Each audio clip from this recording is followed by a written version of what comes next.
नमस्कार, ESPN 9 news में आपका स्वागत है। मैं हूं आपके साथ दिनेश कुमार।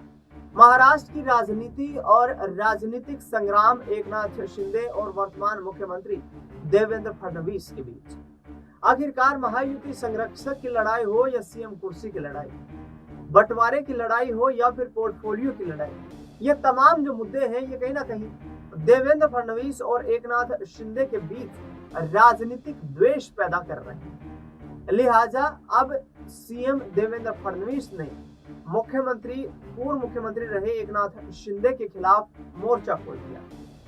देवेंद्र फडणवीस का कहना है कि पिछली सरकार के दौरान परिवहन विभाग में करीब 2800 करोड़ रुपए का महाराष्ट्र में घोटाला हुआ है और इस घोटाले के जिम्मेदार खुद उस वक्त के तत्कालीन मुख्यमंत्री, वर्तमान के महाराष्ट्र के डिप्टी चीफ मिनिस्टर, शिवसेना नेता यहाँ पर एकनाथ शिंदे नजर आते हैं।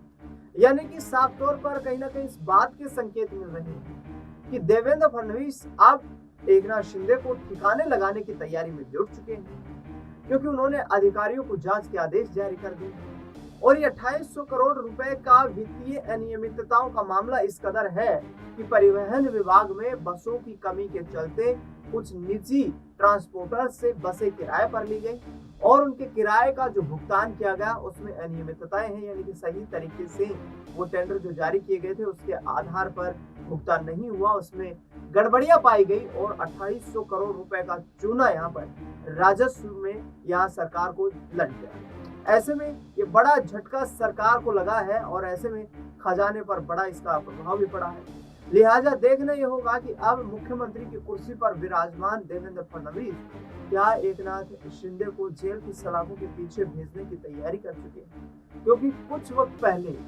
2019 के विधानसभा चुनाव में महाराष्ट्र में अजीत पवार को लेकर देवेंद्र फडणवीस ने कहा था कि भ्रष्टाचारी अजीत पवार चक्की पीसिंग यानी कि चक्की पिसवाने का काम अब जेल में उनको करने वाले हैं। लेकिन उसके बाद सहयोगी बन गए थे। अब क्या एकनाथ शिंदे की बारी जेल जाने की आ गई। महाराष्ट्र में महायुति संरक्षक की लड़ाई भी यहाँ पर जबरदस्त तरीके से छिड़ी हुई है और यहाँ महायुति संरक्षक पर शिवसेना अपना दावा ठोक रही है। उनका कहना है कि महायुति का संरक्षक यहाँ पर शिवसेना से बनाया जाना चाहिए, क्योंकि महायुति गठबंधन में 3 राजनीतिक पार्टियां शामिल हैं, जिसमें भारतीय जनता पार्टी, शिवसेना एकनाथ शिंदे गुट और अजीत पवार एनसीपी गुट।